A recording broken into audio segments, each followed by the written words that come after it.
Hello friends, કેમ છો? તમને બધાને મારા જય અંબે. તો આ સરગવાની સિંગ લઈ લીધી છે, તમે સહેજમની ફલી પણ કહી શકો. તો એ આવી રીતે નાના નાના ટુકડા કરી લીધા છે. પછી આ દૂધી છે, તો આપણે આમાં એડ કરી દેવાની.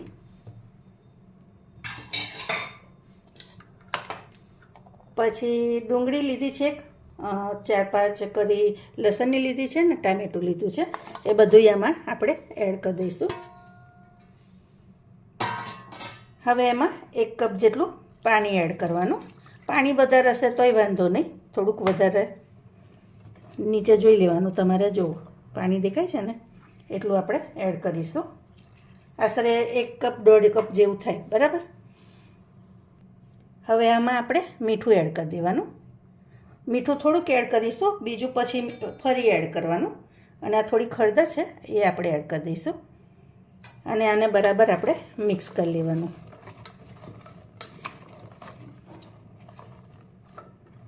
હવે આને આપણે 4 સીટી થવા દેવાની કુકરની.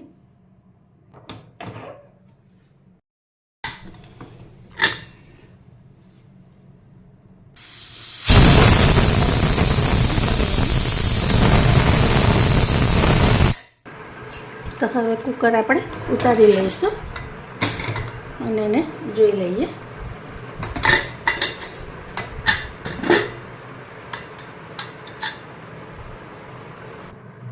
તો હવે આપણે આવી રીતે સ્મેશરથી સ્મેશ કરી લઈશું થોડું.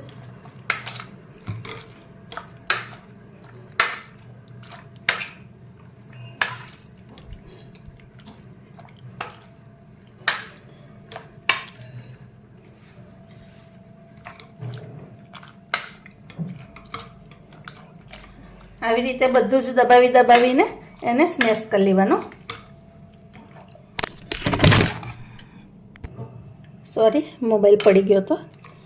હવે આપણે એને બ્લેન્ડર ફેરવી દઈશું એમાં. તો હવે એમાં થોડુંક આપણે પાણી એડ કરી લઈશું.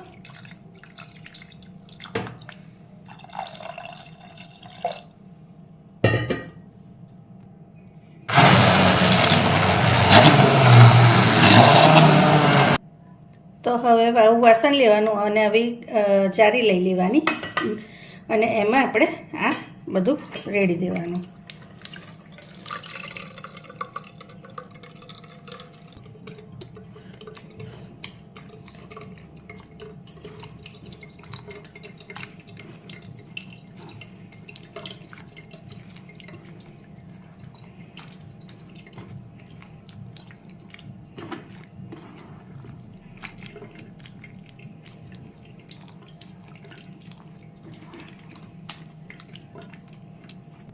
તો જો ફ્રેન્ડ્સ, બધું આપણે ગાળી લીધું છે.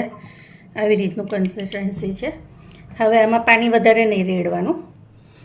હવે આવી કઢાઈ મૂકી છે, એમાં આપણે ઘી એડ કરી દેવાનું.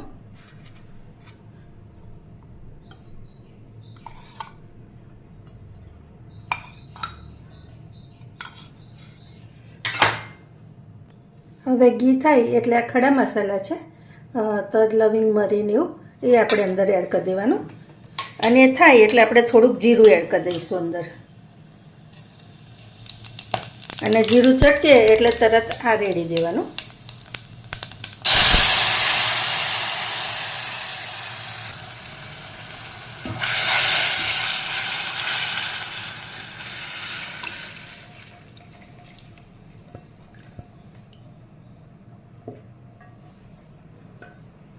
હવે આપણે આને ધીમા તાપે ઉકળવા દઈશું. હવે તમે આમાં થોડુંક તીખાશ જોઈતું હોય, તમને આમ ચટપટો ટેસ્ટ આપવા, તો તમે મરચું અંદર લીલું એડ કરી શકો, કાં થોડુંક આવી રીતે લાલ મરચું ઉપરથી, કાં મરીનો પાવડર એડ કરી દેવાનો, બરાબર. અને થોડુંક હું ધરા જીરું થોડુંક એડ કરીશ, અડધી ચમચી છે, અડધી ચમચીથી પણ ઓછું છે. હવે આપણે આને ઉકળવા દેવાનું. અત્યારે તો ઉનાળામાં આ સરગવાની સિંગો તો બહુ જ મળતી હોય છે ને, તો એના ફાયદા પણ બહુ છે. તો અત્યારે જેટલો બને ને એટલો વધારે ઉપયોગ એનો કરવાનો. હવે આમાં આપણે લીંબુ એડ કરી દેવાનું. તો મેં 2 ચમચી જેટલું 2 લીંબુ લીધા છે. એને ચટપટો ટેસ્ટ આપવા સંચળનો પાવડર લીધો છે. અને આ મીઠું છે એ એડ કરી દઈશું.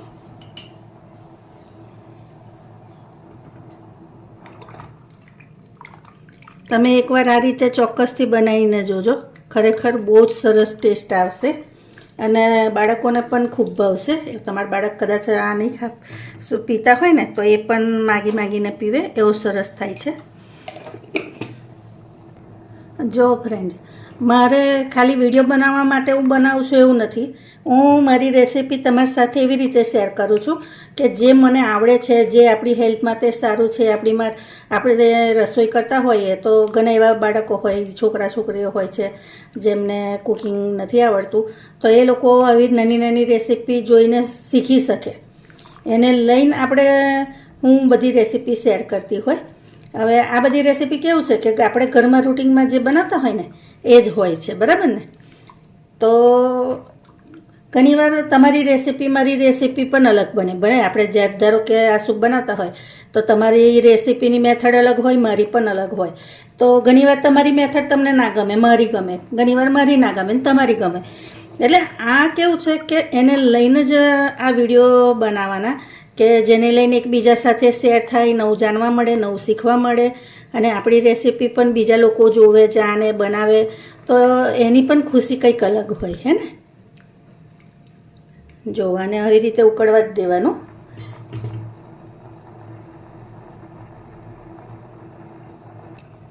તો જો ફ્રેન્ડ્સ, થઈ ગયો છે આપણો સૂપ. હવે એને બંધ કરી દઈએ આપણે.